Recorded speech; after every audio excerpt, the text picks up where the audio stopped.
I don't think God rested on the seventh day, Bernard. I think he reveled in his creation, knowing that someday it would all be destroyed. The hosts are all headed for the same place. What will they find there? What's the end of your story? Westworld Season 2 has sadly ended, but I will say this right away.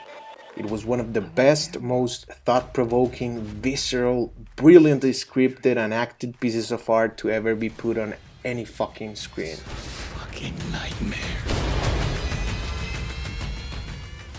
The first season's theme was about discovering one's true consciousness.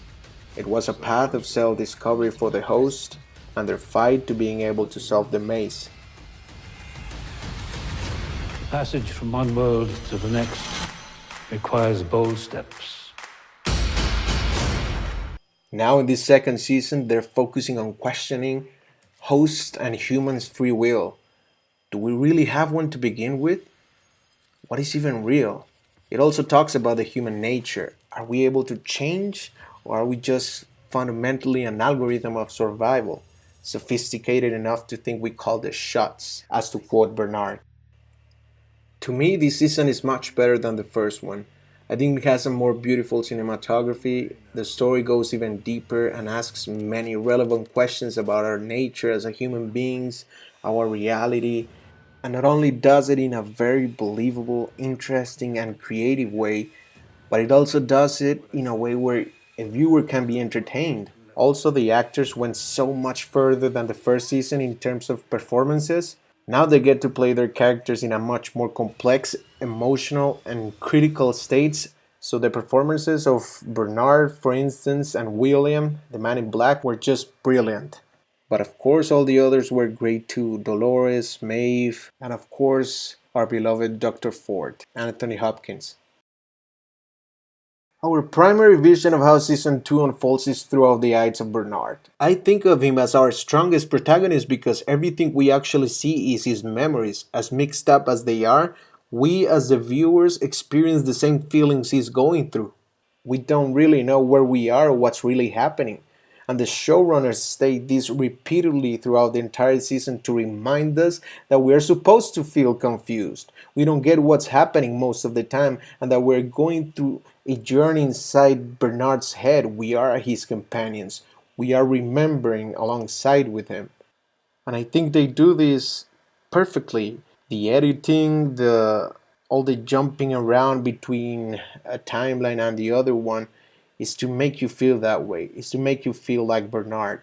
And I understand the craving of the audience in wanting to know exactly what's going on. I understand, but what I cannot understand is people giving shit to the show because they can't simply get it.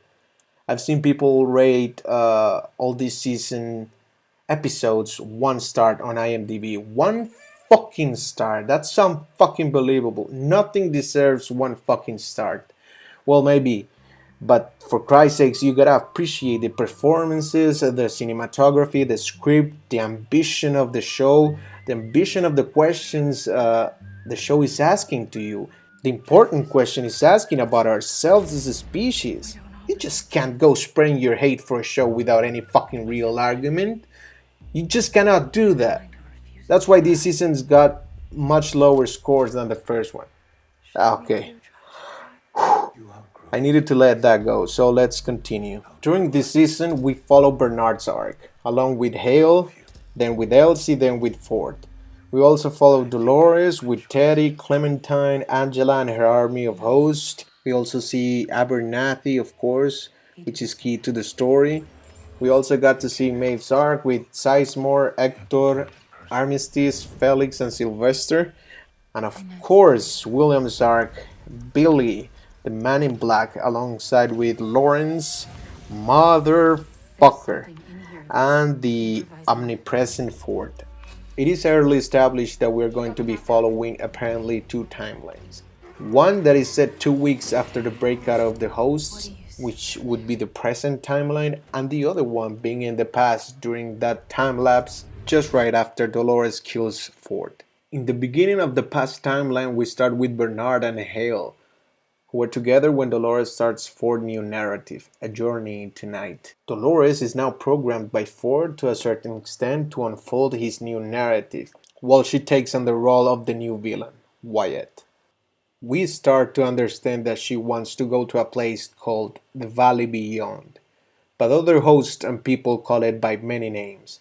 We know that this is in reality a place like the Cradle, but much bigger, and that is not the host backups that are stored in there, but the humans' data. There is a copy of every single person that ever set foot in the park. Over there, there's also this door that can be opened so the host consciousness can be transferred to a digital world called Eden, a paradise where they can live free forever. But Dolores doesn't believe in that. She's now relentless, convinced of what she wants, and that is what she calls the real world, the humans' world. She thinks the humans have denied the hosts their freedom and gave them a false world where they will always be slaves. Her drives are what define her to be one of the strongest characters in the series. She's motivated to get what she wants no matter the cost. She wants her kind to endure and take the real world by any necessary means. And in the end, she does get out of the park in one of the most unexpected and brilliant twists ever.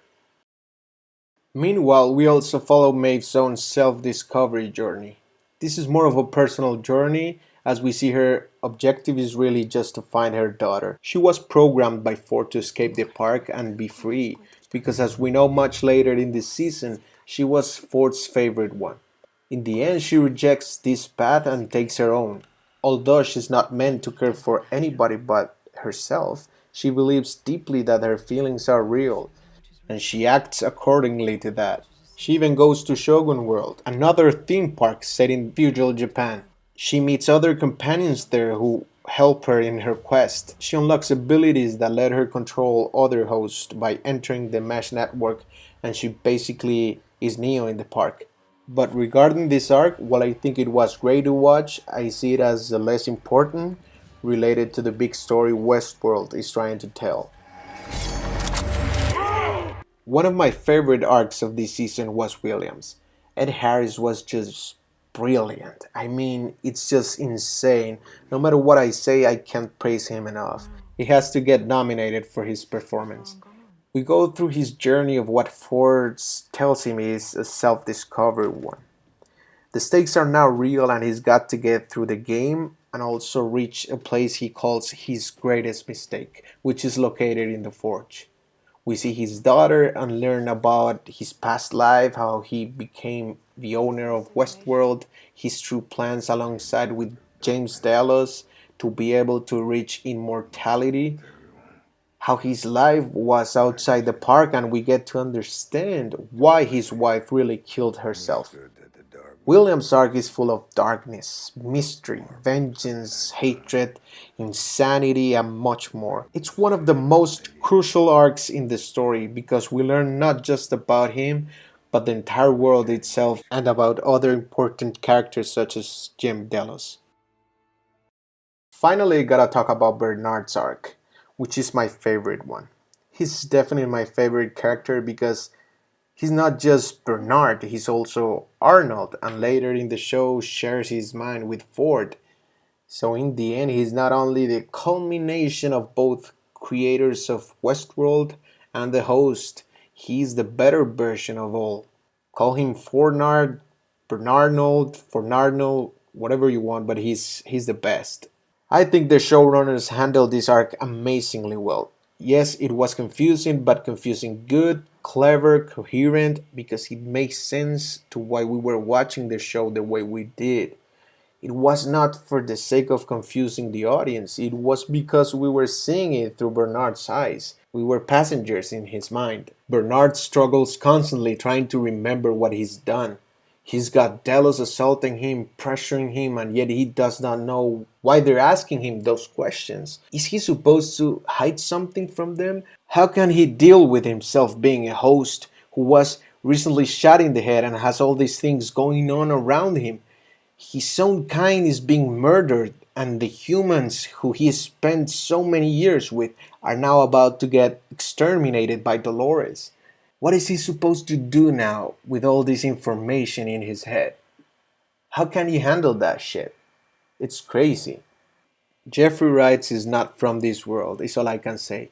He has to be so many things at the same time, and it's just ridiculous. His performance is, to me, one of the best I've seen in anything really. He deserves so many awards for what he's achieved in Westworld. This season ended in the best possible way it could. I felt like if I blinked I'd miss an important detail. And in general, second season wrapped up so many things. It covered from start to finish all of our characters' arcs. It answered so many questions. It made the Ghost Nation a crucial part of the world and their influence in other hosts to achieve consciousness. Now Arnold's dream has finally come true and the hosts are free. Not all of them, but their kind has endured. A lot of hosts had to die so others more capable could survive. We're now left with Dolores and Bernard in the humans' world.